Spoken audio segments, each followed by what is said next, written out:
नमस्कार। आज वैशाख कृष्ण नवमी शके 1937 सादर करत आहोत ठाणे वार्ता। ठळक घडामोडी। ठाणे महापालिका पहिली आणि दुसरीच्या विद्यार्थ्यांसाठी दप्तर विरहित शाळा योजना राबवणार। ठाणे शहर दूध विक्रेता कल्याणकारी संघटनेचं शनिवारपासून पुन्हा एकदा कमिशन वाढीसाठी बहिष्काराचं अस्त्र आणि ठाण्यातल्या रिक्षा चालकांच्या मनमानीपणाला आवर घालण्यासाठी रात्रीची गस्त वाढवण्याचे गृहराज्यमंत्री रणजित पाटील यांचे आदेश। या आणि इतर घडामोडी विस्तृतपणे पण काही क्षणातच।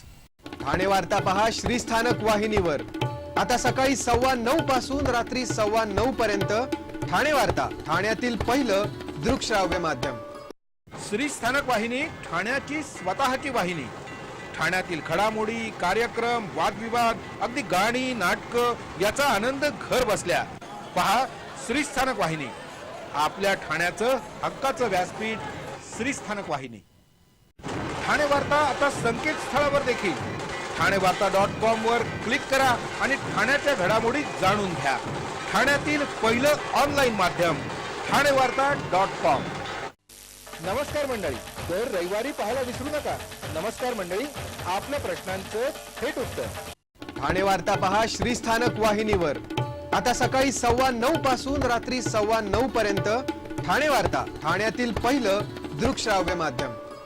ठाणे महापालिका पहिली आणि दुसरीच्या विद्यार्थ्यांचं दप्तराचं ओझं कमी करण्यासाठी महापालिका शाळांमधल्या विद्यार्थ्यांकरता दप्तर विरहित योजना राबवणार आहे। महापौर संजय मोरे यांनी ही माहिती दिली। अनेकदा विद्यार्थ्यांना त्यांच्या वजनापेक्षा जास्त दप्तराचं ओझं वाहावं लागतं। पहिली दुसरीच्या विद्यार्थ्यांचा हा त्रास कमी करण्यासाठी चालू शैक्षणिक वर्षापासून ही योजना राबवण्याचा पालिकेचा विचार आहे। यासाठी 50 लाखांचा खर्च अपेक्षित असल्याचं महापौरांनी सांगितलं। दप्तर विरहित शाळा या संकल्पनेनुसार विद्यार्थ्यांना शाळेतच लाकडी रॅक, बॉक्स फाइल्स, फोल्डर्स तसंच आवश्यक साहित्य उपलब्ध करून दिलं जाणार आहे। पुढच्या आठवड्यात होणाऱ्या सर्वसाधारण सभेत याविषयीचा प्रस्ताव मंजूर झाल्यास तातडीनं ही योजना लागू केली जाणार आहे। या योजनेचा लाभ सुमारे 7,000 विद्यार्थ्यांना होणार आहे असं महापौरांनी सांगितलं।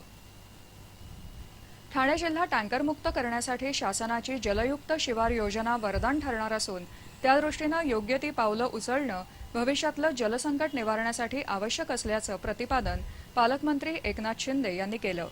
खरीप हंगाम पूर्व आढावा सभा 2015 आणि त्यानंतर झालेल्या पाणीटंचाईच्या बैठकीत ते बोलत होते। अपुऱ्या आणि अनियमित पावसामुळे जिल्ह्यात पाणीटंचाई निर्माण होऊन कृषी क्षेत्रावर त्याचा विपरीत परिणाम होतो।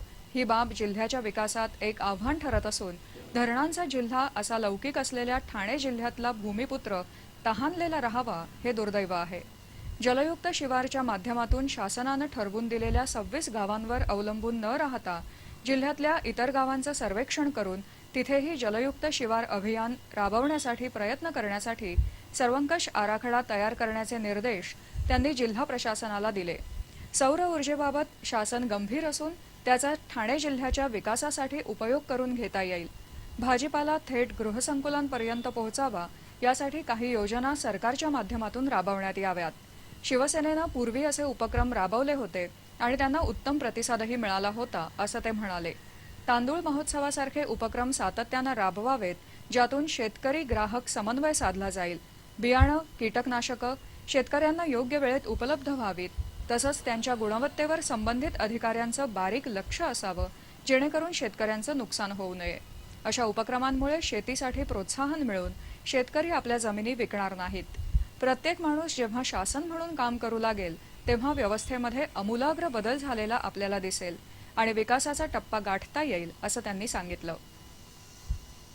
अक्षय ऊर्जेच्या पर्यायाबद्दल लोकांना माहिती देण्यासाठी समता विचार प्रसारक संस्थेतर्फे येऊर इथं सौर ऊर्जेवर चालणारा कुकर तयार करण्याच्या शिबिराचं आयोजन करण्यात आलं होतं।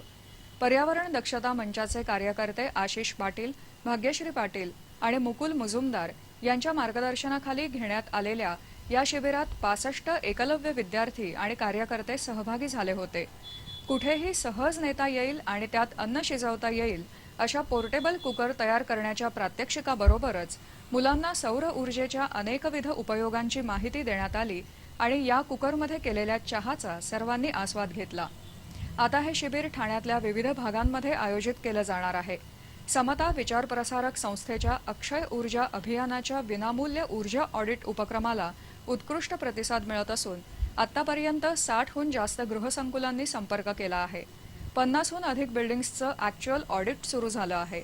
रहेजा कॉम्प्लेक्समधील Amalfi Ascona, Fantasia, Cascade, Palash Upvan, Pride पार्कमधील नोरिटा, एंजेलिका, एव्हरेस्ट वर्ल्डमधील Thyme, Saket, Prestige Garden, Grishma, Vastushilp अशा अनेक सोसायट्यांचा यात समावेश असल्याची माहिती अभियानाचे संयोजक डॉक्टर संजय मंगला गोपाळ यांनी दिली. या कामात संस्थेचे एकलव्य विद्यार्थी, व्हीजेटीआय मधील इंजिनिअरिंगचे विद्यार्थी, ठाणे व्हीपीएम पॉलिटेक्निकचे विद्यार्थी मदत करत आहेत. ठाणे वार्ता पहा श्रीस्थानक वाहिनीवर.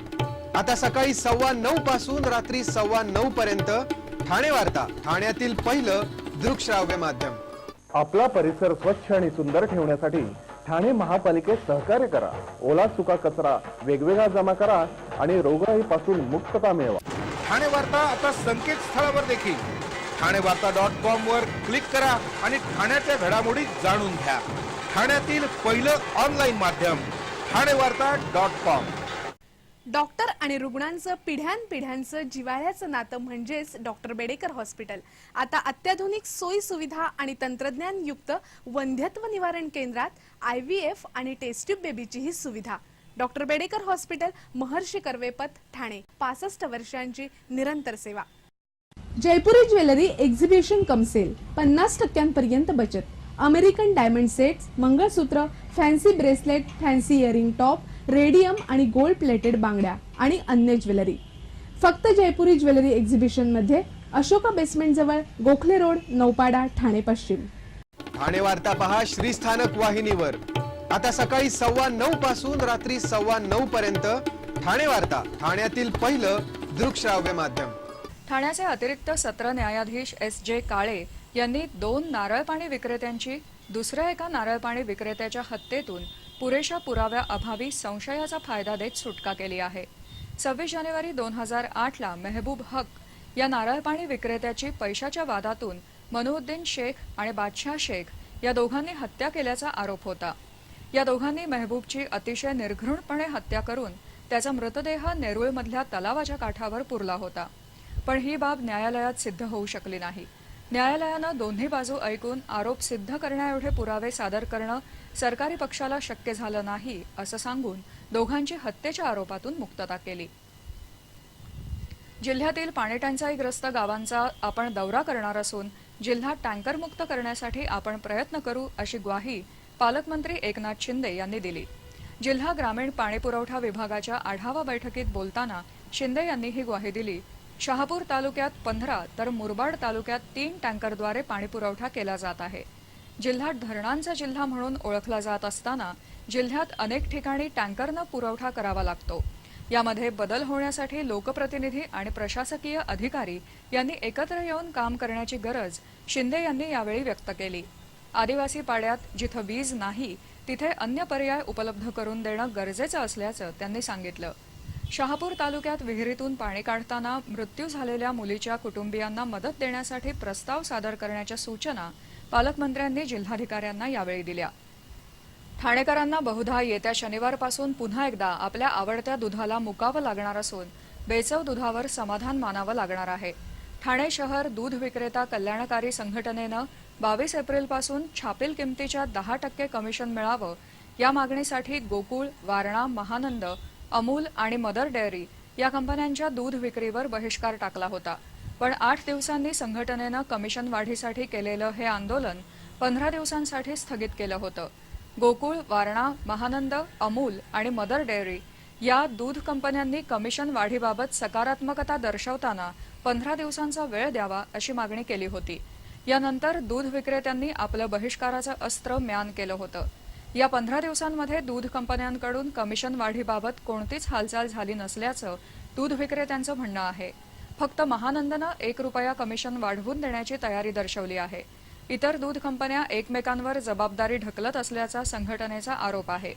दूध विक्रेत्यांना दुधाच्या किरकोळ किमतीत वाढ न करता कमिशन वाढ हवी आहे. त्यासाठी ठाणे शहर दूध विक्रेता कल्याणकारी संघटनेच्या हालचाली सुरू आहेत. कमिशन वाढ न झाल्यास आंदोलन अटळ दिसत आहे. ठाण्यातल्या रिक्षाचालकांच्या मनमानीपणाला आवर घालण्यासाठी रात्रीची गस्त वाढवण्याचे आदेश गृहराज्यमंत्री रणजित पाटील यांनी दिले आहेत. ठाणे पोलीस आयुक्तालयातील कायदा सुव्यवस्था आणि वाहतूक व्यवस्थेचा आढावा घेण्यासाठी झालेल्या बैठकीत पाटील यांनी हे आदेश दिले. शहरातल्या काही भागात रिक्षाचालक यायला तयार नसतात, तयार झाले तर अवाच्या सवा भाडं मागतात, अशा अनेक तक्रारींवर या बैठकीत चर्चा झाली. त्यावेळी हे आदेश त्यांनी दिले. ठाण्यातल्या वाढत्या सोनसाखळी चोरीला आवर घालण्यासाठी ठाणे पोलीस आयुक्तालयात क्लोज सर्किट कॅमेरे बसवण्याचा विचार असून यासाठीचा निधी जिल्हा नियोजन किंवा शासनाच्या माध्यमातून किंवा आमदार निधीतून कसा उपलब्ध करून देता येईल याबाबत विचार झाल्याचं रणजित पाटील यांनी सांगितलं.